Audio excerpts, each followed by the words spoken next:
Peace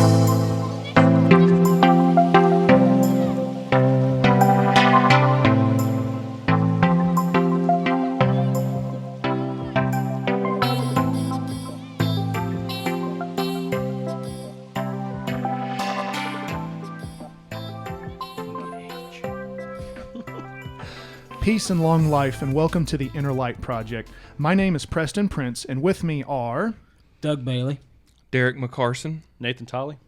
We are proud, and we are here in our inaugural episode of the Inner Light Project to bring you a roundtable discussion of various science fiction and pop culture elements, all from a Christian perspective.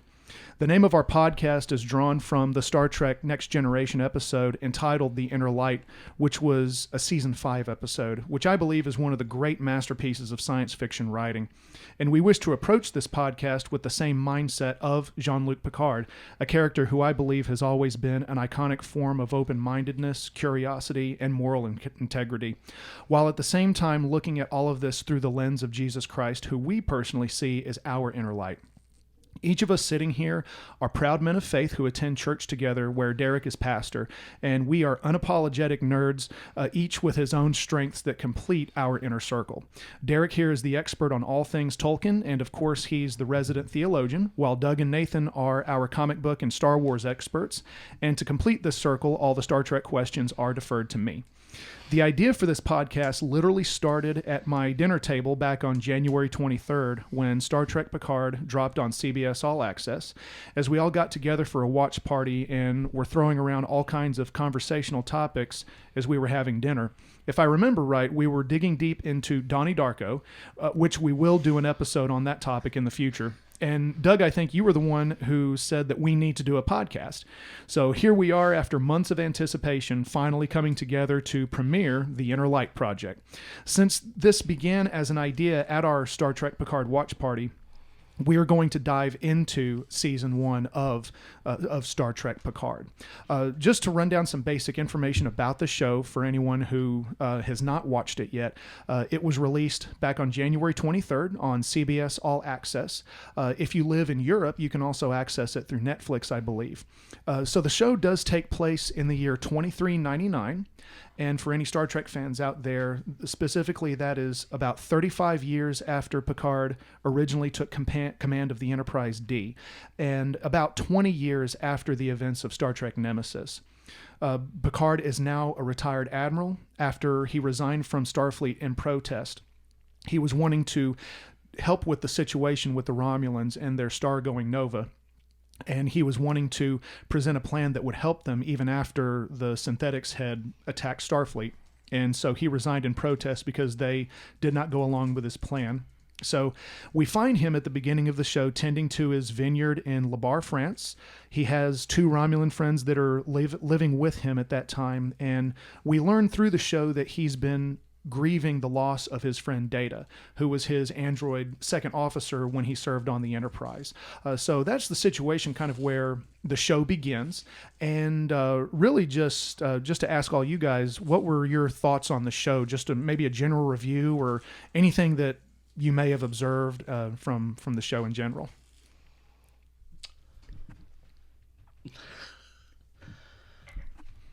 Well, I guess one thing, because it starts out so many years after Next Generation ended and everything, he's trying to deal with just loss in general. And I think he's kind of just given up.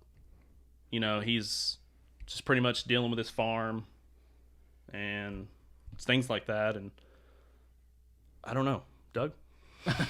I know to me, it seems like he thinks his life's pretty mundane now. He's bored with it. Being on the captain of the Enterprise is a far cry from, tending grapes. Right. This took a much different direction as well. That was one of the things I noticed about both the character of Picard and how they did the show in general, was how when we see Picard, he's retired, he's living mundane, just as you guys said, and he is grief stricken over the loss of Data, and we also see there's no more adventure for him. There's the uniform is off. He doesn't have the resources of Starfleet at his command anymore. So he is on his vineyard, literally tending to Pinot grapes on a daily basis, which is a dramatically different lifestyle than what he originally had led for all those years that he was a captain and then an admiral in Starfleet. One of the things I noticed about the show, as far as the show itself and how they filmed it and how it compared to previous Star Trek shows, was the different direction the show itself took. If you think about Next Generation, Deep Space Nine, and now Discovery, you have the ship, you have the crew, you have the adventure. We're going to all these different planets. You have all the gadgets, all these resources. And Star Trek Picard is, to me, very, very character driven. It Yes. focused very much right on characters and their development. And Jonathan Frakes, who played Commander Riker, he also directed a couple of episodes. He was actually interviewed during the filming of Picard, and in one of the interviews, he was talking about how they wanted to take the show in a direction that did not rely on all of the elements that you see in previous shows, like with the bridge of a starship, all those other elements that make the Star Trek shows what they were as far as the adventure goes. They wanted to do a show where not only was it character driven, but it did it in a way that did not rely on those other elements. It was pulling on new elements and a new framework of Picard, where again the uniform is gone and really he has to rely on himself and the resources he has outside of his Starfleet career, because he's no longer part of Starfleet. One of the other interesting things about this show too that I had heard in another interview, Will Wheaton, who played Wesley Crusher in the Next Generation, he mentioned that his wife is not even a Star Trek fan and she loves the show. And again, it was because of the different direction they took. It was the approach of, really focusing on how the characters developed and how the characters interacted. And again, not relying on the elements that Jonathan Frakes was mentioning, which was something that I thought was really interesting, considering she's married to a Star Trek actor for one thing, but not a fan at the same time, but again, loves this show. Going on that same topic, you felt like growing up with Star Trek, you lose a main character, the ship. That was definitely a way different take on this show. I mean, I enjoyed it, but it seemed, there was parts of it that just very character building, and you wanted to see where he was going to go. He just had to rely on his own wits.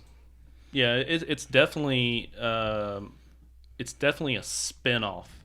It's not trying to focus on other parts of the Star Trek universe. Like it's focusing on a single character instead of a ship or multiple events or different or like one planet or just whatever. It's right. focused on a single character.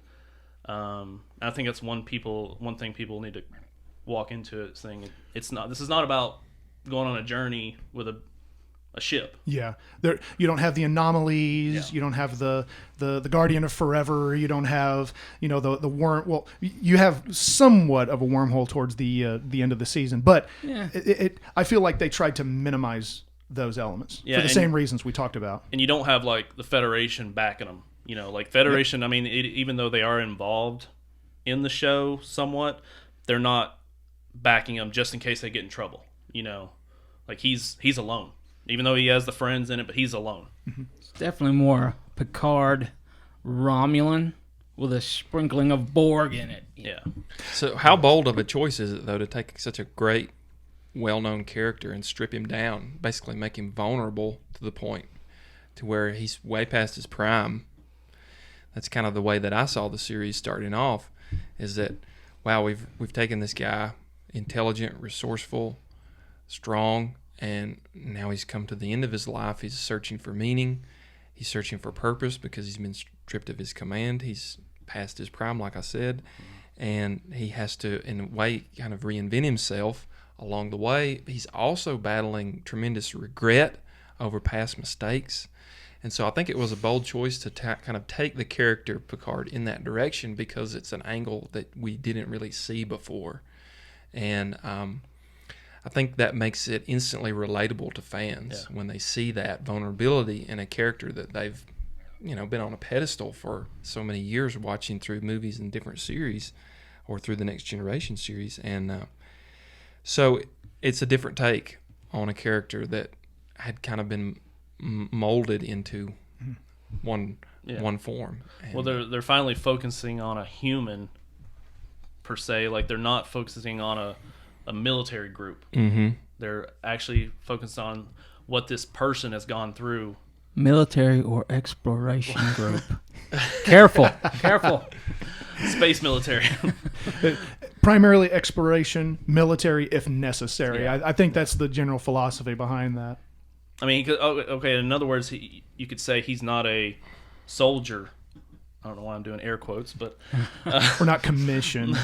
Yeah. yeah, he's not a soldier anymore. He's a civilian now, and yeah. Well, and I think one of the biggest examples that I noticed of that dramatic change, that especially what Derek had just mentioned about we see him in such a different light, is the I think it was episode 6. Picard comes onto the Borg cube, onto the Borg Reclamation Project, because he learns that Hugh is in charge of the project. So there's a friend from his past that he knows he can connect with and help him to find Soji. But what really caught my attention was the contrast in how he acted when he was on that Borg cube compared to how he was in Star Trek First Contact. One part of it is that was the first time he was on a Borg cube since he was assimilated. But it was interesting to me how he was acting terrified Vulnerable. when he was Yeah, he was really scared. And I think it was a combination again of the uniform is gone, all those resources are gone, he's vulnerable, but it was such a stark contrast to the line must be drawn here, I Being will in make control. them pay. Yeah. Exactly. having the answer, knowing what to do next. Oh yes. He's definitely dealing with his own mortality, knowing, like, one of the first conversations he has with his doctor, and they just call it the how they word that in his brain, the anomaly. Oh yeah, his parietal lobe. Yeah. So he knows he's only got an X amount of time. So what regrets can I fix with before I die? So I think those themes are great to really begin a series on, because anybody that's lived, a length of time here on Earth, you've got regrets. You wish there were things you could go back and change, mistakes you wish that you hadn't made, and now you have to live with the consequences of that. And everybody deals with grief. And of course, changes happen in life. Things come to you that you don't see, you don't expect. A career change, a marriage falls apart, relationship, whatever. And then all of a sudden we find ourselves in a situation kind of like where we see Picard at the beginning of this whole thing, and that is, all right, what do I do now? I've known my life has been defined as being this kind of person, or working this job, or being with this person, and now all that's taken away. And so how do I keep on living? What's my purpose now? So I think those are some very powerful themes that they tapped into to start the series with, and those are things that I think everybody can relate with. Yeah, and it was like that realization he had in episode 1 where after the explosion and after Dodge was killed, when he said, I haven't been living, I've been waiting to die. Yeah. How many people are going through life like that on a daily basis? Yeah, because he basically he knew eventually he was going to die. Mm-hmm. That's what it is to be mortal. I mean, but also now he knows something is basically going to kill him very soon. So now he's thinking, well, I'm going to help this girl. Maybe I can try to, He's chasing that. What else can I? I've done all these great things, these good things in my life. And his past few years, he's been on his vineyards. Like, what have I done? Yeah. Where's all my accomplishments landed me? So, I hate to go ahead and break the theological egg, but if there is a biblical parallel to this setup right here, it's the book of Ecclesiastes. And I don't know if y'all have spent time in that Old Testament book, but it's in the wisdom section of the Old Testament. So you've got Proverbs and Ecclesiastes and Song of Solomon. And so Ecclesiastes is written by King Solomon towards the end of his life. And like Picard, he's done all these great things. He's built a kingdom. He's presided over Judah during a golden era. He's had everything, wine, wealth, everything you could imagine. And yet he looks over his life, and he's got a lot of regret in that journal. And he's also making that refrain throughout the whole book, vanity of vanities. In other words, my life hasn't really amounted to much of anything. Yeah. And he's at a midlife crisis, so to speak, in that book. And so I would say that's definitely a theological parallel that we could start with, and that I see those things lining up. And then also, of course, the biblical characters. There's all kinds of biblical characters that face failure and that deal with regret on a big-time level. And some of them never recover to gain their former glory. You've got King David in the Old Testament. You've got Samson.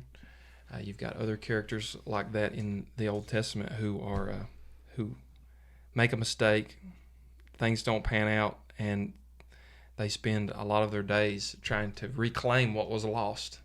So these are very human things that the series is dealing with. And anyway, that's just the biblical intersection there. I just want to throw that out there. No, that's awesome. that's because anytime, absolutely throw that in, Derek.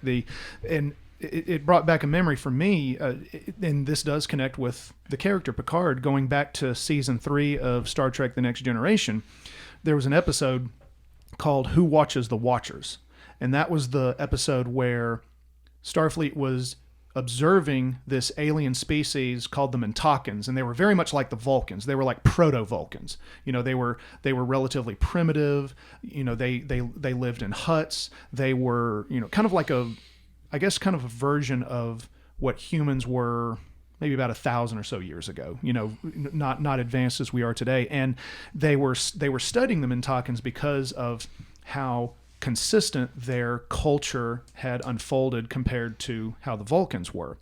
And there was an accident. On the observation post, there was this accident, and the Mintakans find one of the Starfleet personnel that were observing them. And then, long story short, one of the Mintakans ends up on board the Enterprise because Dr. Crusher finds him. He's injured. Picard is unhappy with Crusher because she didn't leave him to die, because it was a cultural contamination thing. It was interference. It was finding someone who is consistently like a human being over 1,000 years ago, seeing the Enterprise. And so wait, he wanted to die? Leave me here to well, die? he was actually, he fell off of a cliff, and he was unconscious. Okay. So Dr. Crusher, being a doctor, Gotcha. being the Hippocratic Oath type person, she immediately went to help him. And to save his life, she had to bring him aboard the Enterprise. So Picard wanted her to do a procedure where it would wipe his memory. Well, the procedure was unsuccessful, and when he comes back to the planet, he thought that he was in the afterlife, and he got the Mintakans to start believing that there was a god, and his name was Picard. And the episode was, in short, it talked about how religious extremism can be unhealthy to a culture, and so Picard wanted it to be fixed where they knew, Picard is a flesh and blood human being, just like they are. He is not the supernatural being. What episode was that? This was season 3, and it's called "Who Watches the Watchers." So if you go back like on Prime or any of those platforms, it'll be on there. But the point I was wanting to make there is, there was somebody on one of the Star Trek pages that I follow on Facebook, and they had posted about that episode and made some good points about it. But the way that post was worded almost made it sound like all faith and all religion is a negative thing. And so I had commented on there, and I said, well, as a man of faith, and in the spirit of Star Trek's inclusion, I really feel that there is a place at the table for all of us. Because I said, my faith is actually plays a huge role in influencing my passion for this franchise, and vice versa. I've always felt that that's a door that swings both ways. And it was interesting to me how there were some people that commented on there saying, religious people just don't get it, or you're just not as open-minded or whatever. And I just thought it was so weird because this is supposed to be inclusive. This is supposed to be an open table kind of thing in the spirit of Star Trek. But again, it brought me back to that episode because, again, I didn't feel like that episode was against all faith. I really felt like that episode, Picard's point was extremist forms of that type of interpretation or that approach can lead to problems. That's one thing, an argument you may hear in your walk. You can't be intelligent and be a man of faith. Got to take your brain out at the door. Yeah, That kind of thing. Right. So I that was just an interesting encounter I had. But again, it was another Picard connection, and because there are some people out there who feel or even say or believe that Star Trek is geared that way towards a departure from faith. But I've noticed, especially if you watch season 2 of Discovery, it's almost like they've kind of opened the door for it a little bit. Especially if you watch the second episode of where Pike is mentioning that he had a parent who had studied religion and how the dinner table was an interesting place. I thought that was cool that they respected that aspect of our culture, and it opened the door for how that having faith is still a good and noble thing even in the Star Trek universe. And again, it was in the spirit of inclusion. Oh yeah.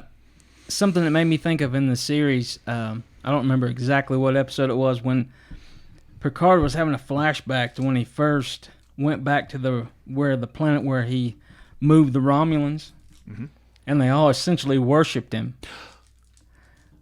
as opposed to the last time he come back and they hated him.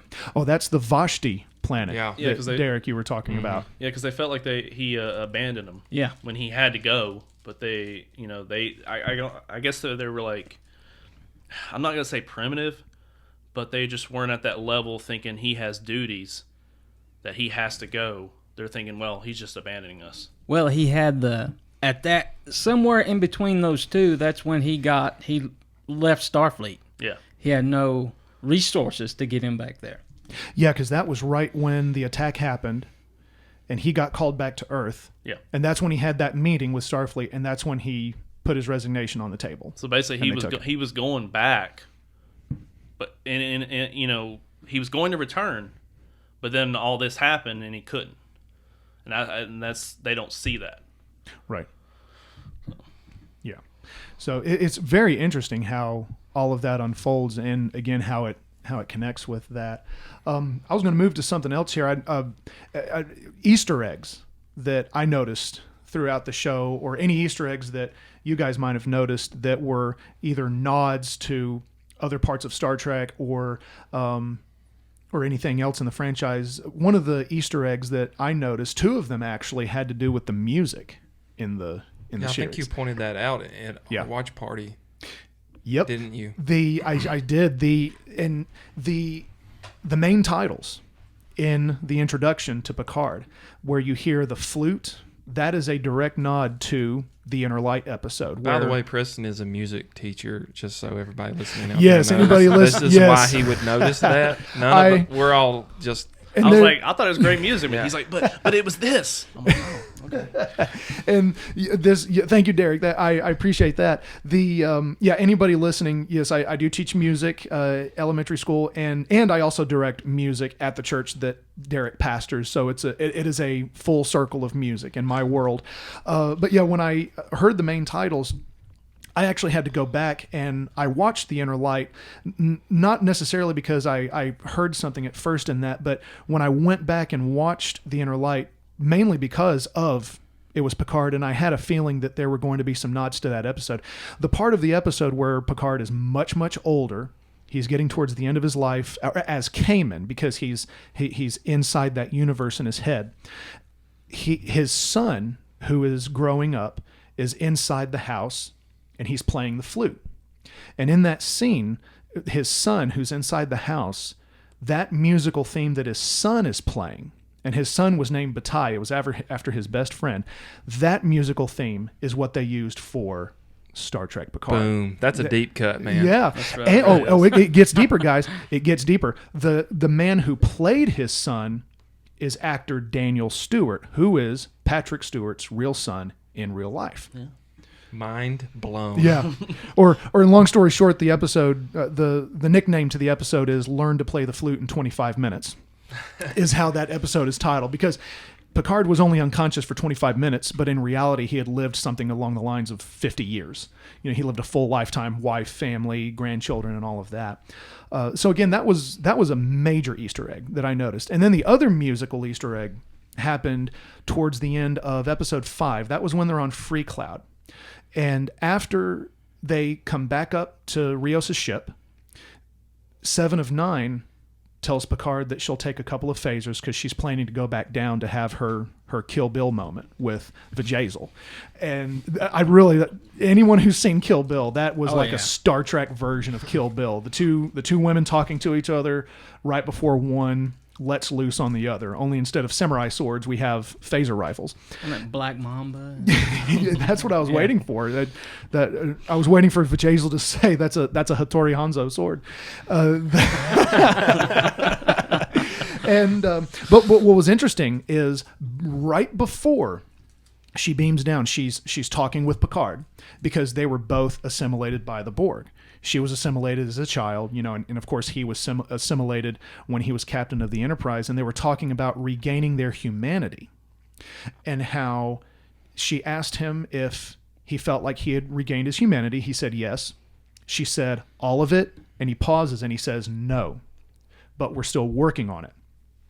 Right after that, when 7 goes up to the transporter pad, right as she's about to beam down, you can hear a little snippet of the theme from Star Trek Voyager.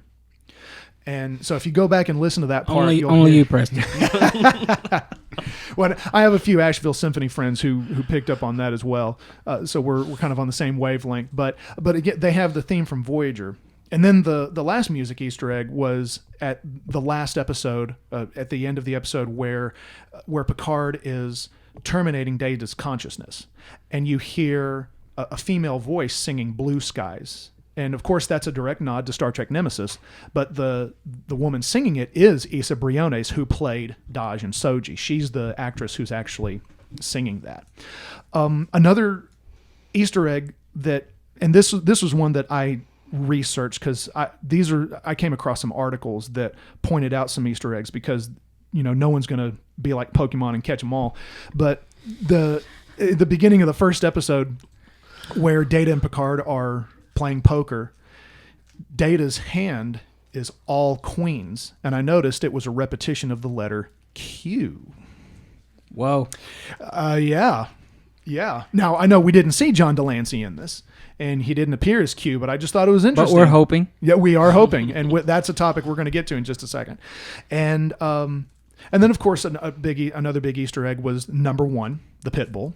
So he named his dog number 1. We all know, and that's actually an Easter egg that goes all the way back to the original Star Trek. And I don't mean Kirk. I mean the original Jeffrey Hunter Christopher Pike, when he played Christopher Pike in The Cage, which of course was the episode that was rejected originally by NBC and then re-aired as The Menagerie. Mm-hmm.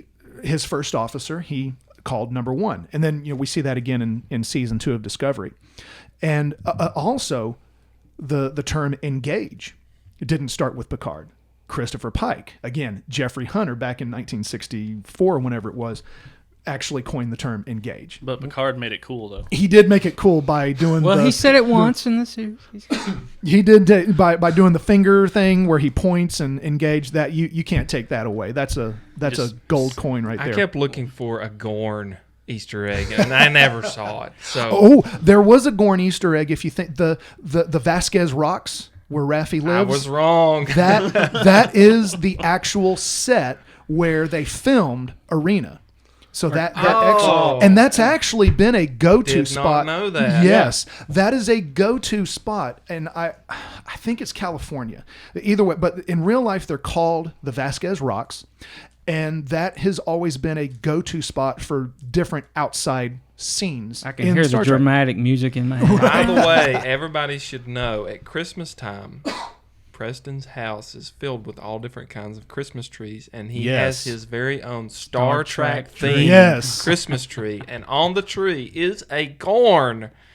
Oh yes, I remember that and story. It's awesome. I remember, Derek, we had the choir over for the Christmas party. You saw the tree. You came back out and said, "There's no Gorn on the tree." And then I brought you back into the room, and sure enough, I was proven wrong. You were proven. But in your defense, there were already so many Star Trek ornaments on the tree, it would have been hard to see anyway. So between that and the red, gold, and blue balls, anyone who understands that combination will understand the uniform colors. So they can be hard. If you're listening to this and you too have a Star Trek themed Christmas tree, at some point, send us a picture. We want to see how it compares to Preston's. Yes, because we will have a Facebook page and multiple social media, so we would love to see all of your Star Trek Christmas trees for sure, or any type of collections that you have. So, Preston, you did break the Pike Easter egg there. So, speaking of Pike, how awesome was that in Discovery? I mean, I know. Yes. And I am perfectly happy to pivot to the Discovery topic, especially with Anson Mount as Christopher Pike. And I actually got retweeted by Anson Mount recently. What? Yes. And I'm not like the verified account. Do tell. Anson Mount retweeted me because, and this was after, and this, on the topic of Christmas, I felt like a kid on Christmas morning, the day we found out that they officially announced Star Trek Strange New Worlds, because that's going to be the Discovery spinoff. We're going to get to see Pike and Ethan Peck is Spock, who, by the way, is Gregory Peck's grandson, and Rebecca Romaine is number one, and now we're going to get to see the Enterprise on its journey before Kirk takes command. And that's really exciting because we're going to be filling a huge story gap. And I had tweeted Anson Mount and said to him how excited I was. And I took a little bit of license with a quote that Christopher Pike said to Michael Burnham before he leaves Discovery to go back to the Enterprise. And he said to her, "I am truly grateful to have been here to watch you discover your heart." Because, Michael Burnham is another example of a redemption process with someone. She starts Discovery as having committed mutiny, sentenced to life in prison, and step by step, she returns to officer status. She becomes science officer, and to the point where she has won the respect of, at the time, one of Starfleet's greatest captains. She's wanting that redemption. Exactly. And so I told Anson Mount, I said, to take license with your words as Christopher Pike, I am truly grateful to have been here to watch Star Trek rediscover its heart. And he said something when he retweeted. He even made a remark, something like, "The honor is mine," or something like that. And I was like, "Oh, I got retweeted by the captain of the Enterprise." You've made it, Preston. I have made it. I had my 5 seconds of fame, and all his followers got to see it, and it was just it was like Christmas morning. It was truly wonderful. Who is this Preston guy? So yeah, that was a truly great moment, and again, that's another Easter egg that we could bring up, because when Picard walks into Starfleet Command, he looks up, and they have those holo projections of the Enterprise, and they showed the original Enterprise, but it was as it appeared in Star Trek Discovery. The way the ship is shaped, if you look real closely at how the Enterprise is shaped before they go to the Enterprise D, which that's, we know and love that one. But the original Enterprise, it appeared as it did in Star Trek Discovery. Now, part of that, I believe, is just a general basic direct nod to the show. But I think also maybe it's opening the door for season 2 to do some story connections with some of the events of Discovery, which we've had, previous conversations on. The last Easter egg I was going to bring up too was, the Vulcan bells in Commodore O's office. I was waiting on you to bring up that one. Yeah. the Amok Time episode with the Star Trek's most famous fight music, the Vulcan bells, you see those in the background of O's office. And the really cool one, this one was, and again, I came across the article on this one. I did not know this, but the ship that Riker commands when he appears with that fleet of like 200 starships, and he's there to defend the synthetic home world, and there he is in uniform in the captain's chair, and it was so cool to see him in that light, because it was like a version of Riker where it was like, okay, I'm done talking. Our phasers are trained on your warp cores. You have two choices. It was like Elnor saying choose to live. But the name of his ship, he said it was the USS Zhang He. And I came across an article about Zhang He was an actual 15th century Chinese fleet admiral, and he commanded one of the first known fleets that navigated using the stars. And the article, I don't know how true this might be, but the article did say that it was known as the Starfleet. Interesting. Yeah, because, again, using the stars, which, if that is true, it has Star Trek beat by over 500 years. So, or just the Star Trek franchise. If you take the actual time frame, it has it beat by about 800 years. So anyway, those were some Easter egg observations that came across. So if you're listening and you noticed an Easter egg that we didn't mention, leave a comment, send us a note. This will be posted on Facebook. See it as well. Yes, this will be posted on Facebook as well, the link to this podcast. So if you do see any type of Easter egg that we may have missed, because I know there are probably tons of them out there, and I'm sure I didn't even get to any that I had notes here on, so please do let us know. What about favorite characters? Anyone have a favorite character they Elnor. mention? Oh, you took mine, Doug. Well, I knew I had to jump on it quick He's definitely my favorite character. He's you get to see him as a child and where he's raised, and he sees Picard as a father figure. When he goes back, he sees Picard. He's got that father figure to help him, and he uses him to guide him. He was reading Shakespeare. Was it Shakespeare? Or was it Three Musketeers. Three Musketeers. Mm-hmm. There you go. And then when you see him come back years later and he's grown, he's he's missed out on when he's still trying to get Picard's approval, but he's still trying to show, hey, I'm a man now. So how does he get? And even in the first sequence, one of the best lines and I know Preston agrees with me with this, one of the best lines when Elnor comes to defend Picard and he says, choose to live. That's like one of the best lines in the series. I just love that. And seeing him go through, he's very honorable, and he always wants to, his honor drives him to try to be the best he can be. That's what I liked about him. Yeah. I don't know. I think, I feel like, I know he wasn't in it a lot, but I feel like Hugh. Because I always liked Hugh when on the few episodes he was in Next Generation, because he was basically the first Borg that came back, basically. Discovered his individuality, kind of thing, yeah. And I don't know, there was just something about him. I always liked him on Next Generation, and then when he came back in this, he was even more human in this. And then he's trying to help other species trying to come back from being a Borg. And I don't know, I always liked his character.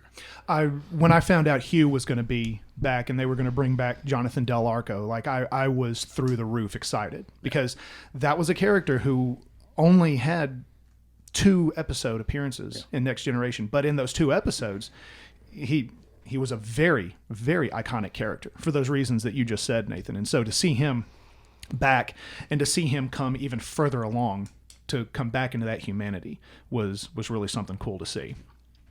So I would say for me, of course, I'm going to go with Data there at the very end. as he makes kind of what I see as the basic moral of the whole series about mortality giving meaning to life. And he has that conversation with Picard there in the simulated death afterlife, I guess, whatever you want to call it, there with just him and Picard in that room.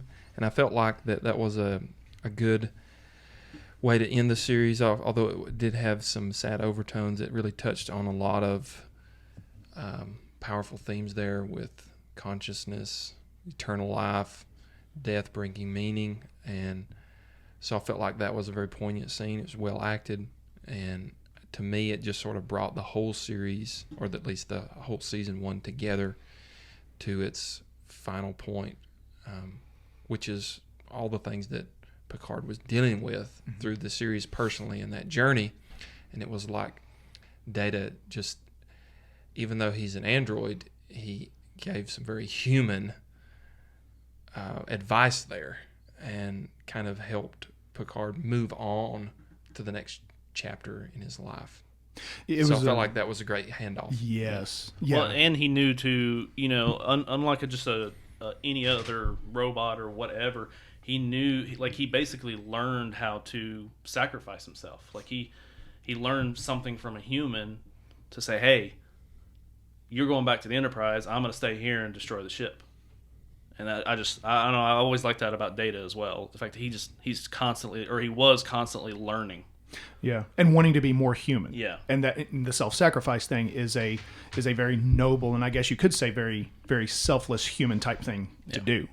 In the spirit of, Pinocchio, which was a nickname that Riker gave him, because again, he wanted to be human, he wanted to be real, he wanted to be better. So that's one thing that a lot of science fiction does, if you watch a lot of sci-fi, is they juxtapose humanity against artificial intelligence or an android, and they use that as a mirror to talk about what does it mean to be human. And then a lot of times in sci-fi, what we see is the android exposing or even being an example of what humanity should be, or showing more humanity or more compassion in some ways than the human does. And I noticed that's a pattern that gets used a lot in everything from Blade Runner to Bicentennial Man was a good one. Yeah, to all kinds of. Yes. If you're a sci-fi fan and you watch things like that, then you're going to see that pattern. Well, it's almost like, it's the textbook human thing to do. Like, this is what you're supposed to do, but humans choose whether or not to follow the rules. Which Data, I feel like, he's almost like he's going by the text. He's like, this is the right thing to do, so that's what I'm going to do. I feel like in all the series he never really did anything wrong. Like he murdered anybody or anything like that. At least I don't think he did. No, you could say that Data, especially when he was functioning properly, was someone who like you said, he followed the rules. And I remember there was one episode he was captured. He was captured by this merchant who was collecting all these different artifacts to profit off of. And I remember a line that he said that he is programmed with the ability to use deadly force only if the situation calls for it. Yeah. So in his case, that would be to either protect his own existence or the existence or life of a crewmate. Yeah, so basically he knows, when to do the right thing and when not to, Right. So, but I thought it was great the way that they ended that, and that they wrapped it up by talking about, mortality, and kind of hinted at toward eternal life, and they used an android to teach that lesson. Well, and the line that stuck out in the scene you're describing, Derek, was when he said, I would be profoundly grateful if you would terminate my existence. And he said he wants to die knowing that his existence is finite. Mm-hmm. And I thought that was a real interesting contrast to, this may be kind of a random thought, but I just thought about how it was a contrast to a lot of Fountain of Youth stories we may have heard, like Tuck Everlasting and, things like that, where either by choice or not, there are some people who will go through any lengths to extend their life. Like, I know, Derek, you've preached sermons before that have touched on the topic of cryo freezing. Yes, Alcor life extension. Yes. It's a real thing. Yeah, exactly. Walt Disney's head's frozen somewhere. Encino Man. That's right. Yeah. And it got me thinking about those too, and how Demolition Man. Oh yeah, Demolition Man. That's another one. The Alien franchise would be one. Just for travel. I mean, I wouldn't call that, like trying to preserve to live forever or whatever. But obviously, Remember, she jumped in time. Like, she was like in stasis for like. Oh, that's true. Yeah, like 50 years or she was something. like 57 years, and Yeah. then she wakes up and everything is different. So, but yeah, it was a really cool. Sigourney Weaver. That's right. Yeah, that'll be another topic we'll do later. But when he said that he wanted his existence to be finite, and again, that was to me, that was it was a Christian thing, because as Christians, we know that our existence here on earth is finite, but we also know that there is something after this, that those of us who are Christians know that there's something after that for us, but our flesh and blood existence is something that is finite. And I thought that was a really neat connection that he had made, especially, again, living in a culture where you do see every now and then, or you see around you, people that are wanting to either, again, freeze themselves or, try and find some way to live forever as a flesh and blood person. Yeah, so piggybacking off of that, what we would say in Christianity is that it's eternity that brings ultimate meaning in our finite existence. Yes. So that's where our hope is, and that's where our redemption lies, is that we know that our time here, as the Bible says, 70 if we're doing good, and everything beyond that's a bonus. So 70 years and beyond, you get. The Bible also says that life is vapor; it appears once for a moment and then vanishes quickly away. So obviously, we only have a finite amount of time to serve the Lord and do our good works for Him. But it's eternity that brings ultimate meaning to that, because we know that it's not the end of life; it's the continuation beyond. And so I thought those were some very powerful themes that they tapped into there. And like you said, they may have not intentionally wanted to tie in with Christianity, but they certainly did borrow from the worldview to get those things. Right. Yeah. And those are connections that we as fans are able to Sure. make, whether or not that was the writer's intention or not. I do believe, again, in the spirit of inclusion and how Star Trek is. Those are doors that are left open for us as fans to fill those in. I mean, even by way of this discussion. And I feel like that shifts us to talking about some of the theological connections with the whole season of Picard, especially in the last episode, talking about the finite existence. And I know, Derek, you just mentioned the word mortality. There was, right after that scene that we showed you where he was talking with Data, after Picard is brought back, they transfer his consciousness to that new body. In the next scene, they're gathered around this big computer. And of course, that's the computer that is housing Data's consciousness. And of course, we know that Data wanted Picard to terminate his existence. And as Picard is pulling, I guess you'd call them the chips to shut down the whole computer for good, he's talking and he says, he quotes Shakespeare from The Tempest. And this is Prospero, when he said that we are such stuff as dreams are made. And in context, that part of The Tempest, Prospero is making a group of spirits vanish, and he's reminding his daughter and fiance that mortal life is something that is finite and can end in the blink of an eye. So that was the context of why Picard quoted that. And it was funny when I was looking up that context, because whenever I read Shakespeare, I always have to look up what in the world it means, unless I've it's a play like Henry V that I've watched over and over and over, and I can just tell. But with this quote, because it was Patrick Stewart, I had a really good feeling that had to have been Shakespeare. And sure enough, it was Shakespeare he was quoting. And when I was researching that Prospero quote, I was on some British theater website, and as I'm scrolling down, sure enough, there's a picture of Patrick Stewart playing the part of Prospero on there. And that's the kind of actor Patrick Stewart is. He is such a Shakespearean actor. I don't know if this is true or not, but I remember hearing a story that he knows Shakespeare so well that some audition a long time ago, he was actually correcting the people that were watching him audition. They were trying to correct him on a line, and just off the top of his head, because he knows Shakespeare plays so well, he was actually correcting them. Well, he was classically trained. He is. 'cause He is. He's been doing that his entire life. Yeah, and really, I had this thought today. If we were to have like some cataclysmic event where every Shakespeare book was lost or burned or whatever, so if Patrick Stewart carries a heartbeat, where it's like the Book of Eli, you could just sit him on a couch and he could just roll out all the works. You know, it's really amazing. Write this down as I say it. Exactly. Yeah. And that's really in the how. beginning. Yeah.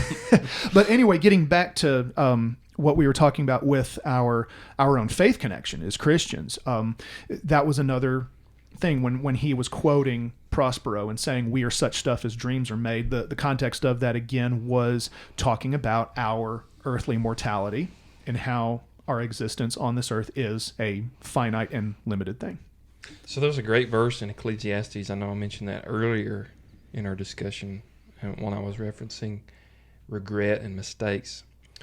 But in Ecclesiastes, in chapter 3, there's a great quote in verse 11. Hold on one second while I pull that up. I want to make sure I get this right for all of our listeners out there. YouVersion is a great app out there if anyone wants a good Bible app on their phone. It's free, and there are multiple versions of different translations of the Bible. So yeah, in Ecclesiastes 3:11, it says, He has made everything beautiful in its time. He has also put eternity in their hearts, except no one can find out the work that God does from beginning to end. And so that verse is talking about how that every single human soul has a spark or a longing for eternity, and that's how we're created. It's put there by God. It's part of the being made in the image of God. So we all have that curiosity, that longing, that itch that can only be scratched by the eternal. And I think that the end of the series really touched on that, especially when it started talking about transferring consciousness into another body. And for those of you that are kind of keeping up with the cutting edge of sci-fi and science, transhumanism is a big thing on the horizon. I believe in science. Yeah. Tacho Libre. Transhumanism is a big thing coming up where you have people who are wanting to somehow keep their consciousness in a digital form and be able to transfer that later on in the future. This is real stuff. You can research that, but really we know that according to the Bible that we're more than just atoms. We're more than just molecules. Each human is a soul that has a body, and so we are dust and spirit. And the dust part eventually waxes old and wears out, and then we move. Our eternal destination goes to one of two places, heaven or hell. But we all have that longing and that need to understand what is beyond. And so Star Trek Picard touches on that, where at the end they transfer Picard's consciousness into a new body. So it's almost like a form of reincarnation, I guess you might say. Of course, we know that the Christian's hope is eternal life through and the soul being redeemed, and also the body being redeemed one day, where God eventually will put back together the soul and the body, but the body will be in a redeemed, uncorrupted form where there will be no taint of sin or death. And so that's the ultimate hope of heaven. And so I see all of those connections there, and it raises those questions in the series, and I think that that's great, and it's a good opportunity for people to explore those topics. There's a lot of world religions out there, and all of them try to answer that question of what lies beyond the grave. And I think that in my research, Christianity is the only one that really provides the most viable answer for that, because we have Jesus Christ, fully God and fully man, who comes and lives a perfect, sinless life, enters into the greatest problem of all, which is the problem of evil, becomes susceptible to death, and then comes through the other side through the resurrection. And because he has gone through that, he can offer us the hope of eternal life in the future. And so I think that's interesting that the series took that direction in that it's a very much of a parallel of what we see going on in the fringes of science, where they're always trying to push the envelope and extend life somehow. And if we could transfer our consciousness into some digital matrix or something like that, we could keep life going. But of course, we know that The blue or the red pill. yeah, the blue or the red pill. How deep the rabbit hole But we goes. know that we're more than just a body, and the Bible says to be absent from the body is to be present with the Lord. So there's no intermediate, there's no transferring of my soul to another body. And when this life is over, your soul is going one or two places. And the thing is, God gives us the decision about where we want that to go, or what existence we want to have. But Jesus gives us that eternal hope. And I hope that as you listen to this, you're thinking about these things. And if you haven't truly investigated Christianity and looked at it from a historical standpoint, looked at it from an evidentiary standpoint, you should do that, because it's a faith that can stand up to great scrutiny and still hold. So there you go. That's my sermon. No, well, that's good, because that's the. Oh, what were you going to say, Doug? I had one more point, and we ain't close. Let's hear it. One thing I took watching the series is one of the arguments you hear. It's Picard is always chasing. He doesn't think he can do enough good. It's just the good works argument. Mm-hmm. The whole time he's chasing the regrets in his life. What can he fix, and what can he repair? Do this. He can repair this. Do that. He travels the universe trying to do these good things to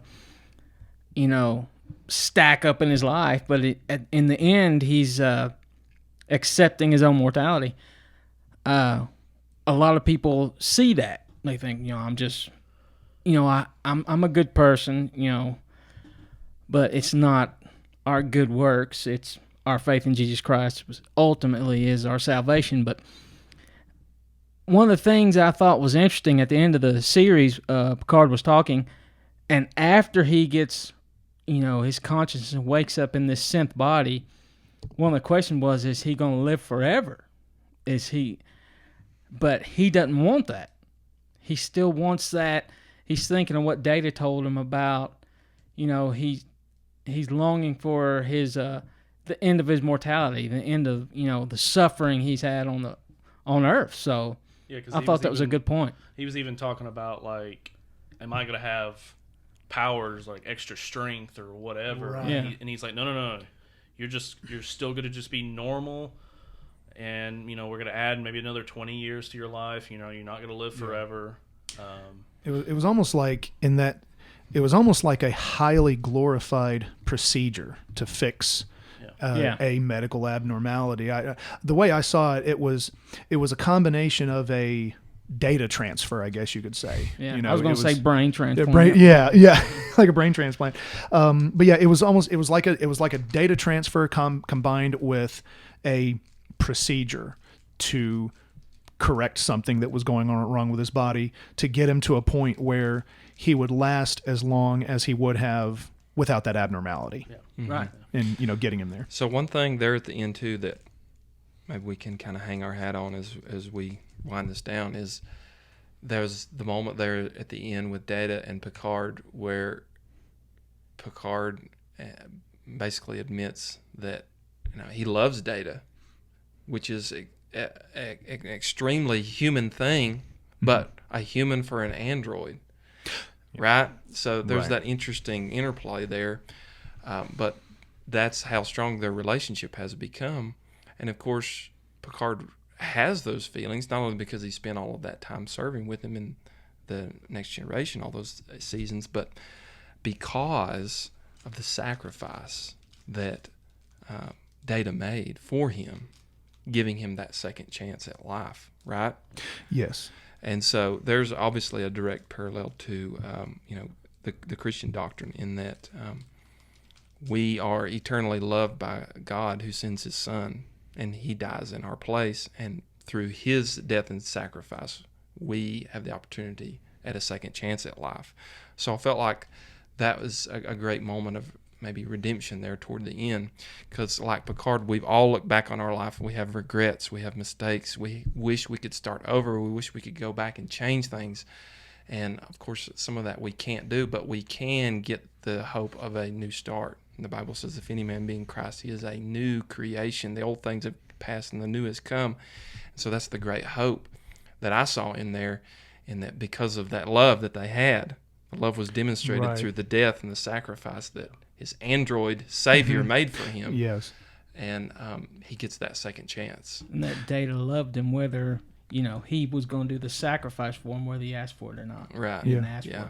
And it also shows, too, that Picard viewed Data, and again, if you've seen the episode Measure of a Man, where Picard is defending Data's rights as an individual, it shows that in that scene when he said that he loves Data, he sees Data as more than an automaton. He sees him as a sentient, artificial being. During the series, Picard made some kind of point about the artificial versus biochemical type, like flesh and blood versus artificial life. And in that type of scene, it was showing how he views Data as a sentient human being, just artificial in nature rather than biochemical. It's very much like the same relationship that we see between Kirk and Spock. And whether we're talking about the reboot or we're talking about the original movies, especially Star Trek II Wrath of Khan, where we see the moment there that we all know about. Where Spock sacrifices his life to save everybody. And then, of course, they reverse it in the reboot. Yes. But it's that same principle of sacrifice. And, Jesus said, no man has greater love than for him to lay down his life for his brother. Right. And so we see those ideals being portrayed. Again, maybe the writers in Star Trek aren't intentionally drawing from Christianity, but it's all there. Yes. And it's a beautiful thing to see when it's well done and put on the screen. We all identify with that because there's no greater act of love that could ever be done. And the amazing thing about the gospel is that we become the recipients of that love when we are the most undeserving of that because of our own sin and our own brokenness and our own evil choices. But that's one reason why I love watching these series and all kinds of science fiction, is because I see the threads being pulled from the Bible, even though they may not mean to be doing these things. They're stealing from God's playbook. Yeah. Well, and when it's funny, even just using Star Trek as an example, I think like every now and then, Derek, you'll text me a link or something, whether it has to do with some newer movie and or some new show, and usually my response is, "Oh yeah, there was a Star Trek episode about that." Back in the '60s, or yeah, Star Trek already. Education. So, and then I'm like, "Hey, that's like that in Tolkien." And we just go around and around. And then you go to Tolkien. Tolkien. Silmarillion. Yeah, right. Yeah, when Derek goes to Tolkien, then I got nothing, because that predates and that's a huge world right there. So, well, yeah, wonderful connections there. And again, I really feel like, whether or not the writers intended on it, those doors are open, I believe, for anyone to draw their own strings from. So, anticipating season 2, because my understanding is there is officially at least a 3-season plan for the show. And I actually read an article a few months ago saying that their plan is to continue this show so long as Patrick Stewart feels up to it.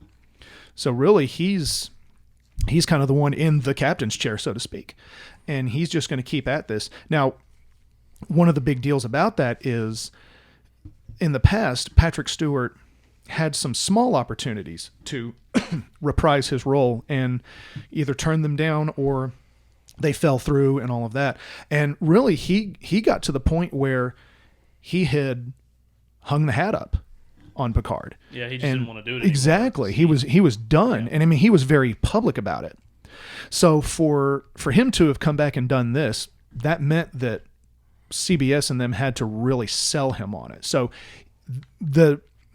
it wasn't just, hey, we're going to hire you, come on in and act. Like the way all of this was done made an impression on Patrick Stewart.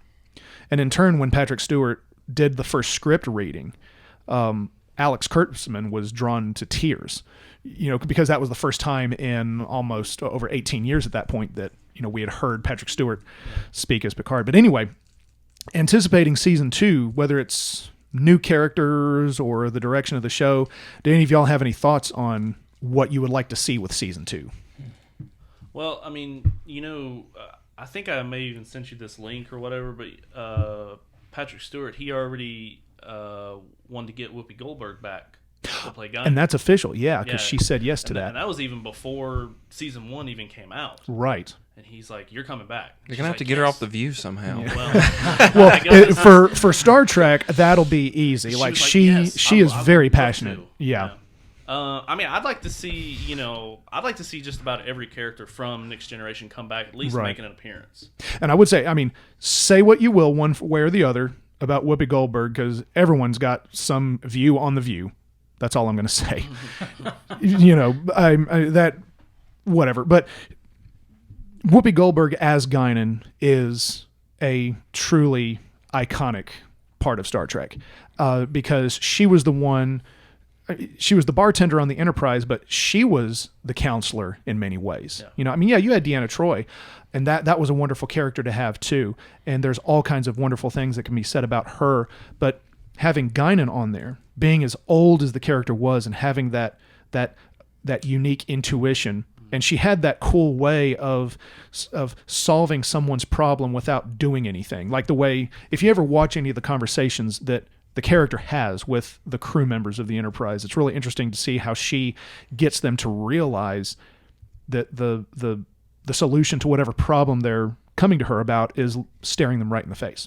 So anyway, I am personally excited that she is reprising her role as Guinan, because again, just speaking to the character and how that actress portrayed the character was something that I thought was really iconic to Star Trek. I think, I alluded to this earlier with we lost the character was the Enterprise, but the new ship he's on. The new ship it's evolved, like the captain, and he's got how many different versions of himself are on this now? All the hologram. Yeah, yes. The hospitality, the psychological, the engineer. There's like 4 or 5 of them. So, it's unlimited how they can stretch one character over. They run this entire ship. It'd be interesting to see how they run with that. Yeah. So somehow in the new series, the new season rather, they're going to have to keep the personal journey going. Now that the Data chapter has been closed, Picard kind of has a chance now to reinvent himself. And so I'm wondering, are they going to pursue the same personal kind of transformation journey that they went with in this season? Or are they going to maybe lean more toward a traditional where it's more an enemy that they have to face, or a race, or, save the universe against whatever kind of opposition comes against them? It's going to be interesting to see what direction they take there, because it's really kind of wide open. Yeah. Yes. With speaking of, say a new enemy, when 7 and 9 reawoke the Borg ship, I think that's going to factor in. When the collective was reawoke on that ship, I think that's going to reach out and draw the Borg back into the They got a lot series. of things they can draw on there. Oh, yeah. Because everything the Borg does has a long-lasting effect. Yeah. Whatever it is. He plays checkers, or wait, they play checkers, he plays chess, right? Yes. Yes. Oh, yes. So Or it.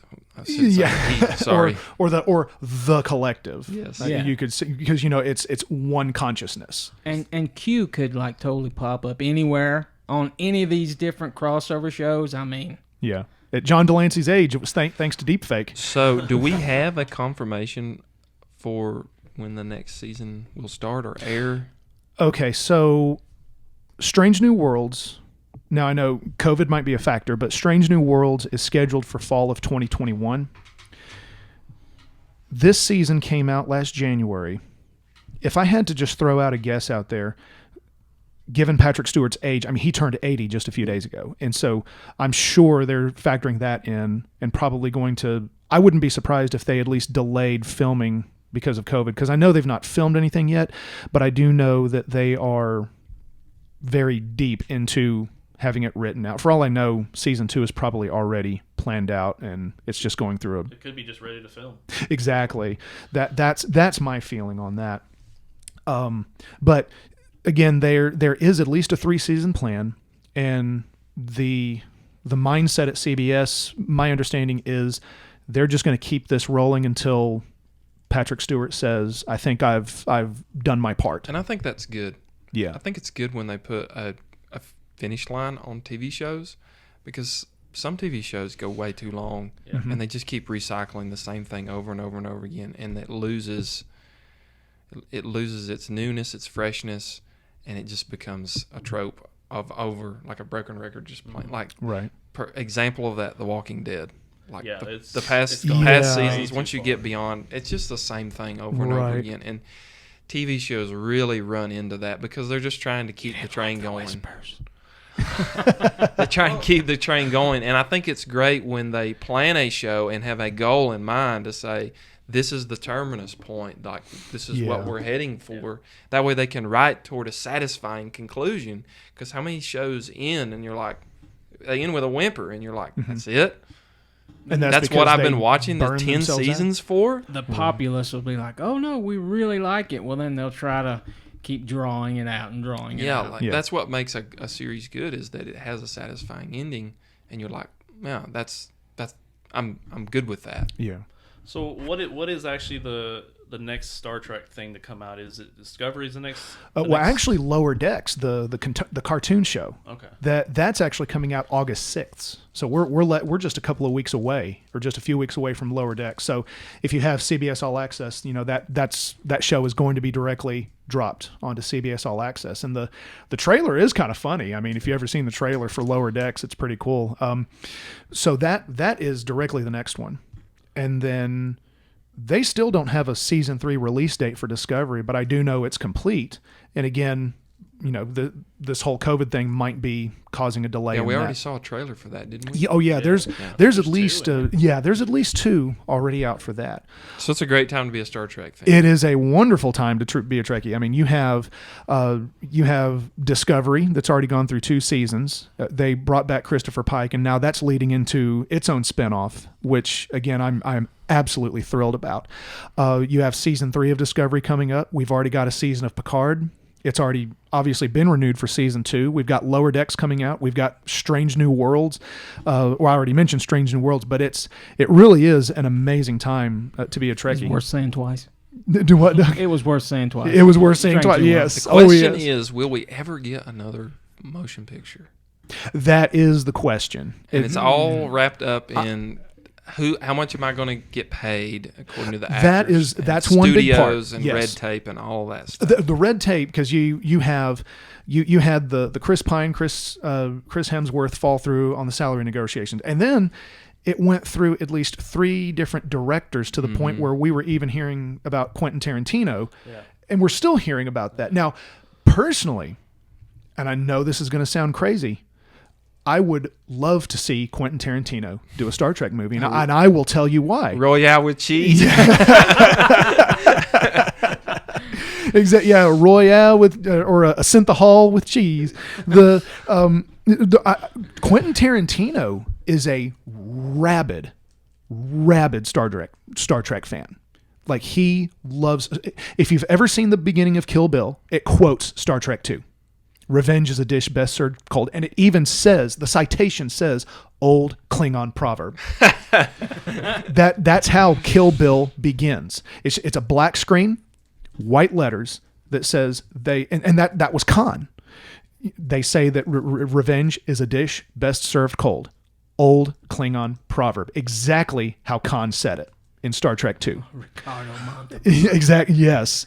Well, if they make another Star Trek movie, and if he does do it, Sam Jackson's got to be in there somewhere. I would love to see Samuel L. Jackson. How are they going to get him in there? I don't know. If they make him a Sam Jackson, he already quoted. He said, he does any role he gets offered, he does it. Yeah. He's like, I don't care what it is. I just take it. Especially if it's Tarantino. Yeah. I mean, if you've ever seen Django Unchained, you can definitely say Samuel L. Jackson will do any role that you throw at him if it's Tarantino directing it. But getting to my anticipation for season 2 of Picard, I know they wanted the show not to be a next generation reunion. That's why we don't see, but maybe, like Riker and Troy. Picard's the obvious one, Show, by the way, Derek. Yeah, and so we don't see all that, and so they didn't want it. That's why we don't see Dr. Crusher, Worf, LaForge, and that's why in that episode where Picard even says, "I don't want to put them through that." Mm-hmm. Well, that was also because they don't want this to be a TNG reunion show. They want it to go off on its own path. But personally, Crusher, LaForge, and Worf could make appearances in there because technically, according to canon, Worf is now captain of the Enterprise. I would love to see either Ro, if y'all remember her, she was the Bajoran who left the Federation for the Maquis, or Sela, who was the blonde Romulan daughter of the alternate version of Tasha Yar, if you remember yesterday's Enterprise from season 3, where the Federation was at war with the Klingons because the Enterprise C comes through the rift. This is why you're the Star Trek guy. I was going to say, I'm getting crickets. So, but that is okay. That's why, again, if y'all, there you go. Thanks, Derek. That was very well done.